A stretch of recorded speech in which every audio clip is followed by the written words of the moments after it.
Hi ನಮಸ್ತೆ ಎಲ್ಲರಿಗೂ, ಹೇಗಿದ್ದೀರಾ? ನಾನು ಬಿಂದು ನಿರಂಜನ್. ಈ ಕಂಪ್ಲೀಟ್ ವ್ಲಾಗ್ ಬಂದುಬಿಟ್ಟು ಒಂದು ನನ್ನ ಹೋಳಿಗೆ ಮೇಕಿಂಗ್ ವಿಡಿಯೋನೇ ಆಗಿರುತ್ತೆ. ಬಿಕಾಸ್ ನಾನು ಹೋಳಿಗೆ ಫಸ್ಟ್ ಟೈಮ್ ಟ್ರೈ ಮಾಡಿದ್ದು. ಸೊ ನನಗೆ ಗೊತ್ತಿರಲಿಲ್ಲ ಅದು ಹಿಟ್ಟಾಗುತ್ತೋ ಅಥವಾ ಫ್ಲಾಪ್ ಆಗುತ್ತೋ ಏನೋ ನನಗೆ ಗೊತ್ತಿರಲಿಲ್ಲ. ಸೊ ಇಲ್ಲ, ಟ್ರೈ ಮಾಡಲೇಬೇಕು ಅಂತ ಹೇಳ್ಬಿಟ್ಟು ಮಾಡಿದೆ. ಬಿಕಾಸ್ ನನಗೂ ಕೂಡ ಹೋಳಿಗೆ ತಿನ್ನಬೇಕು ಅಂತ ಅನ್ನಿಸ್ತಾ ಇತ್ತು. ಅದೊಂದು ರೀಸನ್. ಆದರೆ ಅದೊಂದು ಟ್ರೈ ಮಾಡಿರಲಿಲ್ಲ, ಮಾಡೋಣ ಅನ್ನೋದೊಂದು ಕೂಡ ನನ್ನ ಪ್ಲ್ಯಾನ್ ಇತ್ತು. ಸೊ ಹಾಗಾಗಿ ಮಾಡೋಣ, ಏನಾಗುತ್ತೋ ಆಗಲಿ, ಅದು ಚೆನ್ನಾಗಿ ಬಂದರೂ ಓಕೆ, ಚೆನ್ನಾಗಿ ಬರದೇ ಇದ್ದರೂ ಓಕೆ ಅನ್ನೋ ಒಂದು ಮೈಂಡ್ ಸೆಟ್ಟಲ್ಲಿ ನಾನು ಇದನ್ನು ಟ್ರೈ ಮಾಡಿದ್ದು. ಬಟ್ ನೋಡೋಣ ಹೇಗೆ ಬಂತು ಏನು ಅಂತ. ನೀವು ಈ ಕಂಪ್ಲೀಟ್ ಒಂದು ವಿಡಿಯೋನ ನೋಡಿದರೆ ನಿಮಗೆ ಗೊತ್ತಾಗುತ್ತೆ. ಸೊ ಯಾರು ಸ್ಕಿಪ್ ಮಾಡ್ದಲ್ಲೇ ವಿಡಿಯೋ ನೋಡ್ಕೊಂಡು ಬನ್ನಿ. ಸೊ ನಾನಿಲ್ಲಿ ಹೋಳಿಗೆಗೋಸ್ಕರ ನಾನು ಕಣ್ಕ ರೆಡಿ ಮಾಡ್ಕೊಂಡಿದ್ದೀನಿ. ಅದಕ್ಕೆ ನಾನು 1 ಕಪ್ ಮೈದಾ, 1 ಕಪ್ ಚಿರೋಟಿ ರವೆ ಹಾಕ್ಕೊಂಡು ಚೆನ್ನಾಗಿ ನೀರು ಹಾಕಿ ಚೆನ್ನಾಗಿ ಕಲಿಸ್ಕೊಂಡೆ. ಅದಾದಮೇಲೆ ಎಣ್ಣೆ ಜಾಸ್ತಿನೇ ಬೇಕು. ಸೊ ಎಣ್ಣೆ ಎಲ್ಲ ಹಾಕ್ಕೊಂಡು ಚೆನ್ನಾಗಿ ಕಲಿಸ್ಕೊಂಡಿದ್ದೀನಿ. ಸೊ ಅದ್ರ ಜೊತೆಗೆ ಇಲ್ಲಿ ಬೇಳೆ ಕೂಡ ಬೇಯಿಸ್ಕೊಂಡಿದ್ದೀನಿ. ಅದಕ್ಕೆ ಬೆಲ್ಲ ಕೂಡ ಹಾಕಿ ಚೆನ್ನಾಗಿ ಬೇಯಿಸ್ಕೊಂಡು ರುಬ್ಬಿ ಇಟ್ಕೊಂಡಿದ್ದೀನಿ.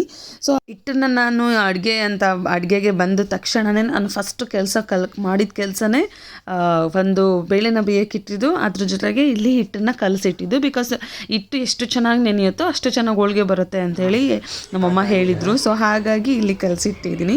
ಸೊ ಹಿಟ್ಟು ನಾನು ಹೋಳಿಗೆ ಮಾಡೋಕ್ಕೆ ಲಾಸ್ಟ್ ಅಂದರೆ ಮೀನ್ಸ್ ಎಲ್ಲ ಮಾಡಿಕೊಂಡು ಹೋಳಿಗೆ ಮಾಡೋಕ್ಕೆ ಬಂದಿದ್ದು ಲೇಟ್ ಅಲ್ವಾ. ಸೊ ಹೋಳಿಗೆ ಮಾಡೋಕ್ಕೆ ಸ್ಟಾರ್ಟ್ ಮಾಡಿದ್ದು.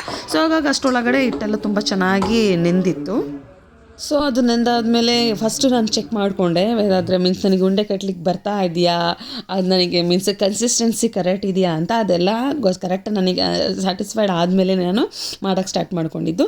ಸೊ ಅಷ್ಟರೊಳಗಡೆ ನಾನು ಅದು ಬಿಲ್ಲೆ ಮಾಡಿಕೊಂಡು ಸರಿ ಉಂಡೆಗಳನ್ನ ಮಾಡಿಟ್ಕೊಳ್ಳೋಣ ಅಂತೇಳ್ಬಿಟ್ಟು, ಮೀನ್ಸ್ ಅದೇನು ಬೇಳೆ ಬೇಯಿಸಿಟ್ಕೊಂಡಿದ್ನಲ್ಲ, ಸೊ ಆ ಉಂಡೆಗಳನ್ನ ಮಾಡಿಟ್ಕೊಂಡ್ರೆ ನನಗೆ ಮಾಡಲಿಕ್ಕೆ ಈಸಿ ಆಗುತ್ತೆ ಅನ್ನೋ ಕಾರಣಕ್ಕೋಸ್ಕರ ಬೇಗ ಫಸ್ಟ್ ಉಂಡೆ ಮಾಡಿಟ್ಕೊಂಡ್ಬಿಟ್ಟೆ. ನನ್ನ ಮುಖದಲ್ಲಿ ಟೆನ್ಷನ್ ಸ್ವಲ್ಪ ನೀವೆಲ್ಲರೂ ನೋಟಿಸ್ ಮಾಡ್ತಾ ಇರ್ಬೋದು. ಹೌದು, ಸಿಕ್ಕಾಬಿಟ್ಟು ಟೆನ್ಷನಾಗಿ ಹೋಗ್ಬಿಟ್ಟಿತ್ತು. ಬಿಕಾಸ್ ಗೊತ್ತಿಲ್ಲ, ಫಸ್ಟ್ ಟೈಮ್ ಬೇರೆ ಮಾಡ್ತಿದ್ದಿದ್ದಲ್ವಾ, ಹಾಳಾಗ್ಬಿಟ್ರೆ ಏನು ಮಾಡೋದು, ಅದಕ್ಕಂಗೆ ಇದು ಕಣಕ ಸರಿಯಾಗಿ ಕಲಿಸ್ಕೊಂಡೋ ಬಿಟ್ನೋ, ಮತ್ತು ಅದ್ರ ಜೊತೆಗೆ ಹೋಳಿಗೆದು ನನಗೆ ಅದು ಮಿಕ್ಸಿಂಗ್ ಸರಿ ಆಗುತ್ತೋ ಇಲ್ಲೋ, ಮೀನ್ಸ್ ಅದು ಕಟ್ಟಕ್ಕೆ ಬರುತ್ತೋ ಇಲ್ಲೋ, ಆ ಥರ ಟೆನ್ಷನ್ ಜಾಸ್ತಿ ಆಗಿಬಿಟ್ಟಿತ್ತು. ಸೊ ಹಾಗಾಗಿ ಸ್ವಲ್ಪ ಟೆನ್ಷನ್ ಆಗಿದ್ದೆ. 3 ಉಂಡೆ ಮಾಡಿಟ್ಕೊಂಡಿದ್ದೀನಿ. ಸೊ ಇಲ್ಲಿ ಕಣಕನ ರೆಡಿ ಮಾಡ್ಕೋಬೇಕು. ಫಸ್ಟ್ ಟೈಮ್ ಟ್ರೈ ಮಾಡ್ತಾ ಇರೋದು, ನೋಡೋಣ ಈಗ ಬರುತ್ತೆ ಅಂತೀವಿ. ನೋಡ್ತೀನಿ. ಇದನ್ನೆಲ್ಲ ಸರಿ ಮಾಡ್ಕೊಂಡಿದ್ದೀನಿ. ಇದು ಏನಂತಾರೆ, ಇದು ಮೈದಾ, ಅದು ಕಣಕ ಅಂತ ಅಂತಾರೆ. ಸೊ ಇದನ್ನು ಸರಿ ಮಾಡ್ಕೊಂಡಿದ್ದೀನಿ. ಸೊ ಇವಾಗ ಇದನ್ನಿಟ್ಟು ಬೇಯಿಸಿ ನೋಡಬೇಕು ಹೆಂಗಾಗುತ್ತೆ. ಕಲಿಸುವಾಗ ಓಕೆ ಚೆನ್ನಾಗಿ ಬರ್ತಾ ಇದೆ ಅಂತ ಸ್ವಲ್ಪ ಕಾನ್ಫಿಡೆನ್ಸ್ ಬರ್ತಾ ಇತ್ತು. ಬಟ್ ಏನು ಪ್ರಾಬ್ಲಮ್ ಆಗ್ತಿತ್ತು ನನಗೆ ಅಂತಂದರೆ ಹರಿದಾಕ್ಬಿಡ್ತೀನೋ ಅನ್ನೋದೊಂದು ಟೆನ್ಷನ್ ಇತ್ತು. ಸೊ ಇಲ್ಲ, ಮಾಡ್ತಾ ಚೆನ್ನಾಗೇ ಬಂತು. ಸ್ವಲ್ಪ ಫಸ್ಟ್ ಮಾಡುವಾಗ ಸ್ವಲ್ಪ ಇದ್ದದ್ದು ಟೆನ್ಷನ್ನು ಆಮೇಲೆ ಇರಲಿಲ್ಲ. ಯಾಕೆಂದರೆ ಸ್ವಲ್ಪ ಚೆನ್ನಾಗಿ ಬರ್ತಿತ್ತು ಅಲ್ವಾ. ಸೊ ಓಕೆ, ನಾನು ಮಾಡ್ತಾ ಇದ್ದೀನಿ, ಪರವಾಗಿಲ್ಲ ಅಂತ ಅದು ನನಗೆ ಫೀಲ್ ಆಗ್ತಾ ಹೋಯಿತು. ಸೊ ಅದಾದಮೇಲೆ ನಾನು ಈಸಿಯಾಗಿ ಸ್ವಲ್ಪ ನಿಧಾನವಾಗಿ ಈಸಿಯಾಗಿ ಮಾಡ್ಕೊತಾ ಹೋದೆ. ಹಬ್ಬ ತಟ್ಟೋಕ್ಕೂ ಚೆನ್ನಾಗಿ ಬರ್ತಾ ಇದೆ, ಪರವಾಗಿಲ್ಲ ಅಂತ ಅನ್ಸೋ ಸ್ಟಾರ್ಟ್ ಆಯಿತು. ಸೊ ಅದಾದಮೇಲೆ ಇವಾಗ ನೆಕ್ಸ್ಟ್ ಇರೋದು ಬೇಯಿಸೋ ಇದಲ್ವಾ, ಎಟ್ ಎ ಟೈಮ್ ಎರಡನ್ನೂ ಮಾಡ್ಕೊಂಡು ಹೋಗಬೇಕು. ಒಂದು ಬೇಯಿಸ್ತಾ ಇರಬೇಕು, ಇಲ್ಲಿ ತಟ್ತಾ ಇರಬೇಕು, ಎರಡೂ ಆಗಬೇಕಲ್ವಾ. ಸೊ ಡಿಸ್ಟ್ರಾಕ್ಟ್ ಇಲ್ಲೇ ಆಗ್ಬಿಟ್ಟು ಒತ್ತಿಸ್ಬಿಡ್ತೀನಿ ಹೋಳಿಗೆ ಅಂದ್ಕೊಂಡಿದ್ದೆ. ಅಷ್ಟರಲ್ಲಿ ನಮ್ಮ ನಿರಂಜನ್ ಅವ್ರು ಬಂದ್ಬಿಟ್ಟು ಏನು ಡೈಲಾಗ್ ಹೇಳ್ತಾರೆ ಕೇಳಿಸ್ಕೊಳ್ಳಿ. ಕೇಳಿಸ್ಕೊಂಡ್ರಾ? ನಾನು ತುಪ್ಪ ಹಾಕಿ ಬೇಯಿಸ್ಬೇಕಂತೆ ಹೋಳಿಗೆನ. ತುಪ್ಪನ ಹೋಳಿಗೆ ಬೇಯಿಸಿದ್ಮೇಲೆ ಸೈಡಲ್ಲಿ ಹಾಕ್ಕೊಂಡು ತಿನ್ನೋದು ಗೊತ್ತು, ಹೋಳಿಗೆನೇ ತುಪ್ಪದಲ್ಲಿ ಬೇಯಿಸ್ಬೇಕು ಅನ್ನೋದು ನನಗೆ ಗೊತ್ತಿರಲಿಲ್ಲ.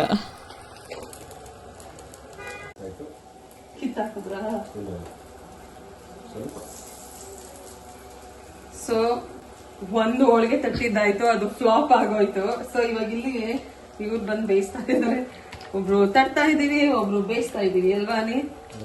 ಹೇಗೆ ಬರ್ತಿದೆ ಅಂತ ಹೇಳಿ. ಸ್ವಲ್ಪ ಮಿಸ್ಟೇಕ್ಸ್ ಆಗಿದೆ, ಹೌದು, I know. But first time try ಮಾಡ್ತಾ ಇರೋದು. ಸೊ ಇಷ್ಟು ದಿವಸದಲ್ಲಿ ಯಾವತ್ತೂ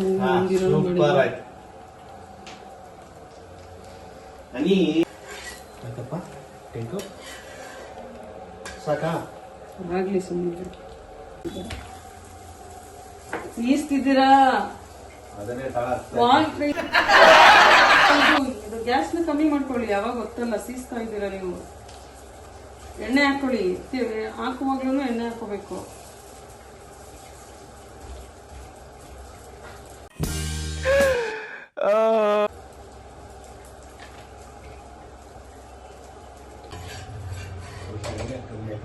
ಕಮ್ಮಿ ಆಗ್ತಾ ಇದ್ದೀರಾ ನೀವು ಎಣ್ಣೆ, ನಾನು ಹೇಳ್ತಾ ಇದ್ದೀನಿ ನೀವು ಎಣ್ಣೆ ಕಮ್ಮಿ ಆಗ್ತಾ ಇದ್ದೀರಾ ಅಂತ. ಬಟ್ ನನಗೆ ಇದೊಂದು ಗೊತ್ತಾಗ್ತಾ ಇಲ್ಲ, ಇದು ಸ್ವಲ್ಪ ಮೈದಾ ಜಾಸ್ತಿ ಸೈಡಿಗೆ ಹೋಗ್ತಾ ಇದೆಯಲ್ಲ, ಸೊ ಏನ್ ಮಾಡ್ಬೇಕು? ಇದು ಸ್ವಲ್ಪ ಸೈಡಲ್ಲಿ ಇರೋದು ಇದು ಮೈದಾ ಒಂಚೂರು ಕಮ್ಮಿ ಆಯಿತು, ಐ ಥಿಂಕ್ ಸೊ. ಓಕೆ ಅಲ್ಲ? ಹೌದಾ? ಪರವಾಗಿಲ್ಲ, ಪರವಾಗಿಲ್ಲ. ಬಿದ್ದು ಒಂಚೂರು ಚೆನ್ನಾಗಿ ಮಾಡ್ತಾ ಇದೆಯೋ. Very good, very good. Try ಮಾಡು ಮತ್ತೆ ಚೆನ್ನಾಗಿ ಬರುತ್ತೆ. Oh, really?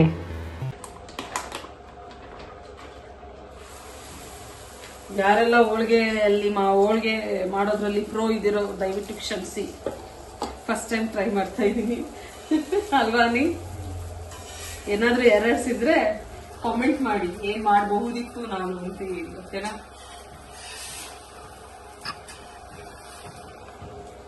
ಪದೇ ಪದೇ ತಿರುಗಿಸ್ಬಾರ್ದು. ಹೇಳಿ ಏನ್ ಹೇಳಿದ್ರಿ? ಕಮೆಂಟ್ ಸೆಕ್ಷನ್ ಫುಲ್ ಆಗಿದೆ. ಕಾಮೆಂಟ್ ಸೆಕ್ಷನ್ ಫುಲ್ ಆಗೋಗ್ಬಿಡುತ್ತೆ. ನಾವು ಅಷ್ಟೊಂದು ತಪ್ಪು ಮಾಡ್ತಾ ಇದೀವಿ. ಇಟ್ಸ್ ಓಕೆ, ಅವರೆಲ್ಲ ಹೇಳಿ ಆಮೇಲೆ ನಾವು ಅದನ್ನ ಕರೆಕ್ಷನ್ ಮಾಡ್ಕೊಳ್ಳೋಣ. ಅವಾಗ ನೆಕ್ಸ್ಟ್ ಇನ್ನೊಂದು ಎಪಿಸೋಡ್ ಮಾಡ್ಬೇಕು. ಅವಾಗ ಏನಂತ ಹೇಳಿ, ಅವಾಗ ಮತ್ತೆ ಇಟ್ಟ ಫ್ಲಾಪ್ ಅಂತ ಮತ್ತೊಂದು ಇದು ಮಾಡೋಣ. ಅಲ್ಲಿ ಅವಾಗ ಚೆನ್ನಾಗಿ ಬಂದಿದ್ಯಾ ಚೆನ್ನಾಗಿ ಬಂದಿಲ್ಲ ಅಂತ ಹೇಳ್ಬಿಟ್ಟು ಮುಂದಿನ ವರ್ಷ ಹೇಳ್ಬಿಟ್ಟು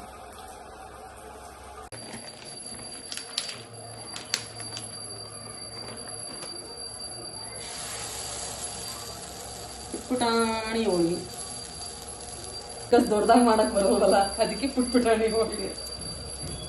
ಓಕೆ, ಬೇಯಿ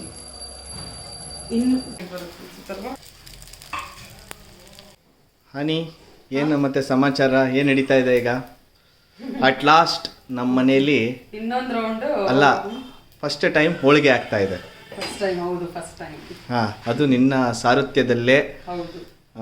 ಇದೊಂದು ನೀನು ಕಲ್ತಿರೋದ ಅಡಿಗೆಯಲ್ಲಿ, ವಿದ್ಯೆಯಲ್ಲಿ ಇದೊಂದು ಮಾಡ್ದಲೇ ಇದ್ದಿದ್ದು. ಹೌದು ಹೌದು. ಅದು ಯಾವಾಗ್ಲೂ ಅಂದ್ರೆ ಏನ್ ಮಾಡ್ತಿದ್ವಿ ಅಂದ್ರೆ ಪ್ರತಿ ಸರಿ ಹಬ್ಬಗಳಿಗೆಲ್ಲ ಅಮ್ಮ ಮನೆಗೆ ಹೋಗ್ತಿದ್ವಿ ಅಲ್ವಾ? ಹೌದು, ಅವರೇ ಮಾಡೋರು. ಎಸ್ಪೆಷಲಿ ಯುಗಾದಿ, ಗೌರಿ ಹಬ್ಬ ಎರಡಕ್ಕೂ ಅವ್ರ ಅಲ್ಲಿಗೆ ಹೋಗ್ತಿದ್ವಿ ಅಲ್ವಾ? ಸೊ ಹಂಗಾಗಿ ಮಾಡಕ್ ಆಗ್ತಾ ಇರ್ಲಿಲ್ಲ. ಯಾವಾಗ ನಾನು ಕೂಡ ಯಾವತ್ತೂ ಟ್ರೈ ಮಾಡ್ಲಿಲ್ಲ.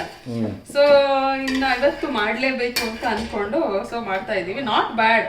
ಅಮ್ಮ ಅಂದ್ರ ತರ ಅಷ್ಟೊಂದು ಎಕ್ಸ್ಪೆಕ್ಟೇಷನ್ ಇಲ್ಲ ಅಂದ್ರೂ okay okay. But first time ಅಲ್ವಾ? ಮೊದಲ ಪ್ರಯತ್ನದಲ್ಲೇ ನಾವು ಇಡುತ್ತೀವಿ ಅನ್ಕೊಂಡಿದ್ವಿ. ಪ್ರಥಮ ಚುಂಬನಂ ದಂತ ಮಗ್ನನಂ ಅಂತ ಅನ್ಕೊಂಡಿದ್ವಿ. Nice dialogue. ಅದು ಆಗ್ಲಿಲ್ಲ, ಚೆನ್ನಾಗ್ ಆಗ್ತಾ ಇದೆ, ಖುಷಿ ಅಲ್ಲ. ಬಟ್ ಏನ್ ಮಾಡ್ತಾ ಇದೀನಿ ಅಂದ್ರೆ ಸ್ವಲ್ಪ ಪುಟಾಣಿಂಗ್ ಮಾಡ್ತಾ ಇದ್ದೀನಿ. ಮಾಡು ದೊಡ್ಡದಾಗಿ ಮಾಡಕ್ ಹೋದ್ರೆ ಎಲ್ಲಿ? Practice makes man perfect. ಹೌದು, ಕರೆಕ್ಟ್. ಫೈನಲಿ ಹೀಗಾಯಿತು ನಾನು ಮಾಡಿದ್ದಂಥ ಹೋಳಿಗೆ. ಈ ವ್ಲಾಗ್ ಯಾರಿಗೆಲ್ಲ ಇಷ್ಟ ಆಯಿತು ಅವರೆಲ್ಲ ಲೈಕ್ ಮಾಡಿ, ಶೇರ್ ಮಾಡಿ, ಕಮೆಂಟ್ ಮಾಡಿ ಮತ್ತು ಸಬ್ಸ್ಕ್ರೈಬ್ ಮಾಡ್ಕೊಳ್ಳಿ ನನ್ನ ಚಾನಲ್ನ. ಬಾಯ್, ಥ್ಯಾಂಕ್ ಯು.